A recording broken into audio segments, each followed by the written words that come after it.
오늘 본문은 예수 그리스도의 대제사장으로서의 우월성을 강조하고 있는 내용입니다.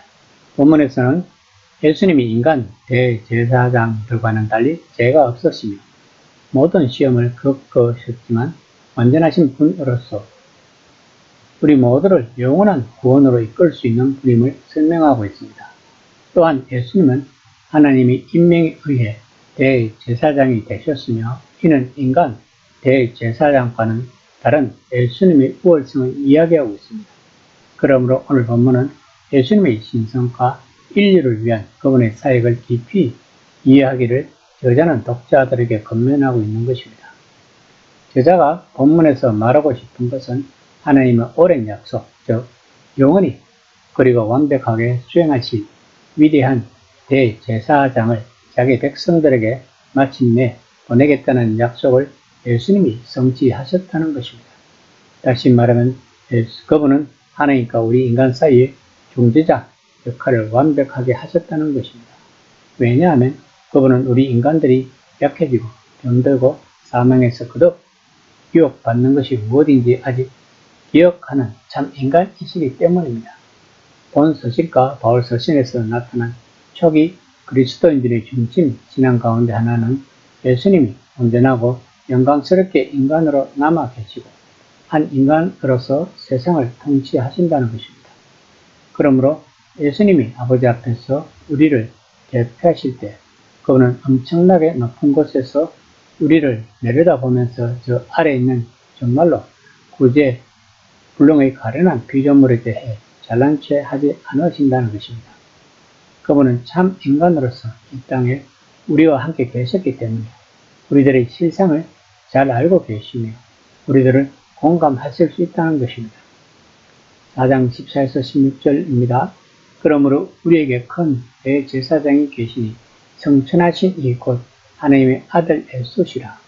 모든 일을 우리와 똑같이 시험을 받으신 이로되 죄는 없으시니라. 그러므로 우리는 긍휼하심을 받고 때를 따라 돕는 은혜를 얻기 위하여 은혜의 보좌 앞에 담대히 나아갈 것이니라.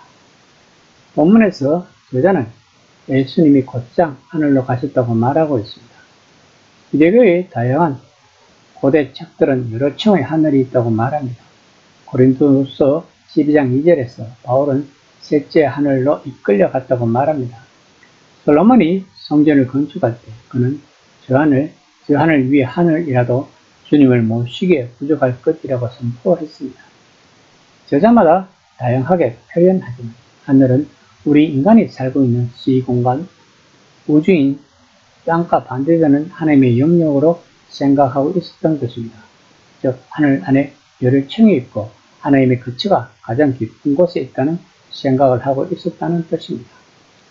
본문의 교주는 죽었다가 죽은 자들로부터 살아나신 예수님이 성천하시면서 여러 층의 하늘들을 전부 거쳐 곧장 중심부까지 아버지 보좌까지 높아지셨다는 것입니다. 다시 말해 예수님은 그냥 어떤 영적 공간 안의 편안한 휴식지로 가서 자신이 지상 사역을 완수한 데 만족하며 머물며 계실 수 없었다는 것입니다. 예수님은 곧장 아버지의 내부 국정으로 가셨으며 그 목적은 거기서 우리를 대표하고 우리를 위해 아버지께 중보 기도하심으로써 자신이 지상에서 완수하신 그 일을 계속 수행하기 위함이란 것입니다. 바울 또한 비슷한 내용을 로마서 8장 34절에서 언급하고 있는 것을 알 수 있습니다.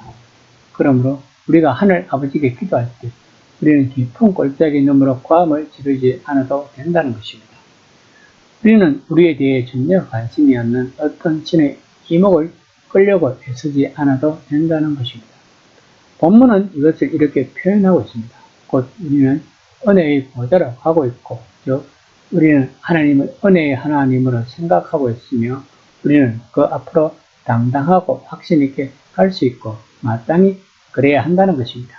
다시 말하면 예수님을 통해 하나님께 나오는 이들에게 제공되는 것은 자비와 은혜라고 저자는 말하고 있는 것입니다.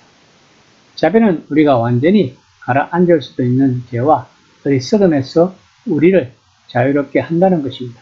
그러므로 은혜는 우리를 강하게 하여 스스로 딛고 일어나서 봉사와 정언의 삶을 살게 할 것입니다. 5장 1에서 3절입니다.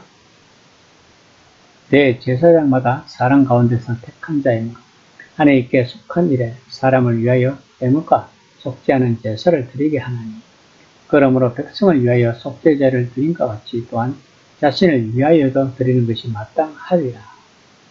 저자는 본문에서 대제사장직에 대해 유대교의 관점에서 상세히 이야기하고 있습니다. 제사장, 특히 대제사장은 백성들과 하나님을 잇는 다리로 존재한다는 것입니다. 한편에서 제사장은 애물과 희생 제물을 바치는 애정과 의식상의 역할을 맡습니다. 제사는 하나님이 하나님의 팔을 삐뚤어 자신들의 요구를 들어달라는 것이 아니라 창조와 언약에 대해 하나님께 감사하고 자신들의 죄를 위한 하나님의 속죄를 표현하고 구현하기 위한 것입니다. 다른 한편 제사장에게는 사람들을 돌보고 그들과 공감하고 그들 곁에 있으면서 묵양적 역할이 있다는 것입니다. 물론 일반 제사장들도 죄인이고 따라서 백성들의 죄는 물론 자신들의 죄와 관련해서도 제사를 드려야만 했다는 것입니다. 히브리서 저자는 본문을 통하여 예수님은 이 제사장직 개념의 정점이시라고 강조하고 있는 것입니다. 즉 그분은 최고의 제사장이라는 것입니다. 또한 그분은 죄가 없으시기 때문에 자신을 위하여 제사를 드릴 필요도 없으신 분이란 것입니다. 그렇지만 그분은 이전의 어떤 제사장보다 훨씬 뛰어나시지만 인간의 약점을 공감하는 것을 포함해 그분은 제사장이 하는 모든 일을 하실 수 있지만 판회하게 다른 제사장직은 우리가 온전히 그리고 영원히 의지할 수 있는 제사장에 속하신다는 것입니다. 이런 예수님을 신뢰하려는 것을 강조하고 있는 것입니다. 이 시간 나는 과연 예수님을 제사장으로서 신뢰하고 있는지 한번 생각해보는 시간이 되었으면 합니다.